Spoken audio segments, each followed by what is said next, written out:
नमस्कार साथियों। क्या आपको पता है कि गया मोक्ष स्थली कैसे बन गया? हिंदू धर्म के अनुयायी यह क्यों मानते हैं कि गया में अगर पिंडदान करते हैं तो उससे मोक्ष की प्राप्ति होती है? चलो इसके पीछे की कथा मैं सुनाता हूँ। बिहार की राजधानी पटना से लगभग 100 किलोमीटर की दूरी पर गया बसा हुआ है। गया हिंदुओं तथा बौद्ध धर्म को मानने वालों के लिए बहुत ही पवित्र स्थान माना जाता है।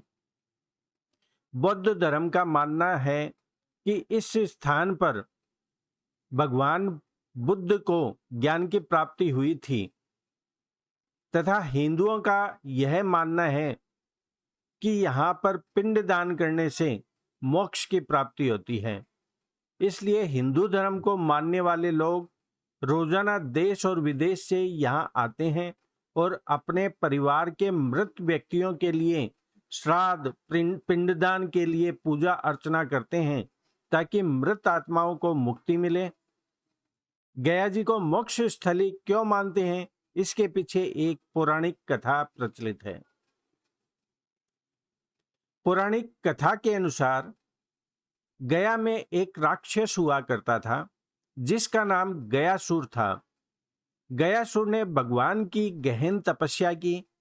तपस्या से प्रसन्न होकर भगवान प्रकट हुए और उन्होंने गयासुर को आशीर्वाद दिया कि जो भी गयासुर को देखेगा या गयासुर को स्पर्श करेगा उसे यमलोक में नहीं जाना पड़ेगा, वह सीधा विष्णु लोक में जाएगा, वैकुंठ में जाएगा। ईश्वर वरदान का ये प्रभाव हुआ कि यमलोक खाली होने लगा तथा पापी लोग भी विष्णु लोक जाने लगे। इस स्थिति से परेशान होकर यमराज भगवान ब्रह्मा, विष्णु तथा महेश के दरबार में पहुंचे और उनको अपनी व्यथा सुनाई। भगवान विष्णु, ब्रह्मा जी ने यमराज की बातें ध्यान से सुनी, समस्या के ऊपर गंभीरता से विचार किया और यमराज को आश्वस्त होकर अपने लोक में जाने के लिए कहा। ब्रह्मा जी ने गयासुर से कहा कि गयासुर, तुम बहुत ही पवित्र हो, अतः सारे देवता ये चाहते हैं कि वे आपके शरीर पर यज्ञ करें। गयासुर इसके लिए तैयार हो गया और अपना शरीर त्यागने के लिए सहमत हो गया। सभी देवता लोग गयाराज के शरीर पर विराजमान हो गए। गयासुर का शरीर स्थिर रहे इसके लिए एक विशालकाय पत्थर भी उसके ऊपर रख दिया। यह विशालकाय शिला आज भी प्रेतशिला के नाम से जानी जाती है।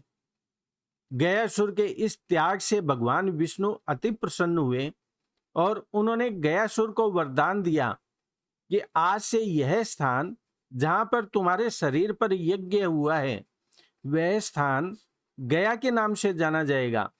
यहाँ पर आकर जो भी व्यक्ति श्राद्ध और पिंडदान करने वाले को पुण्य की प्राप्ति होगी तथा पिंडदान करने वाले को मुक्ति प्राप्त होगी। आगे उसकी आत्मा को आगे नहीं भटकना पड़ेगा।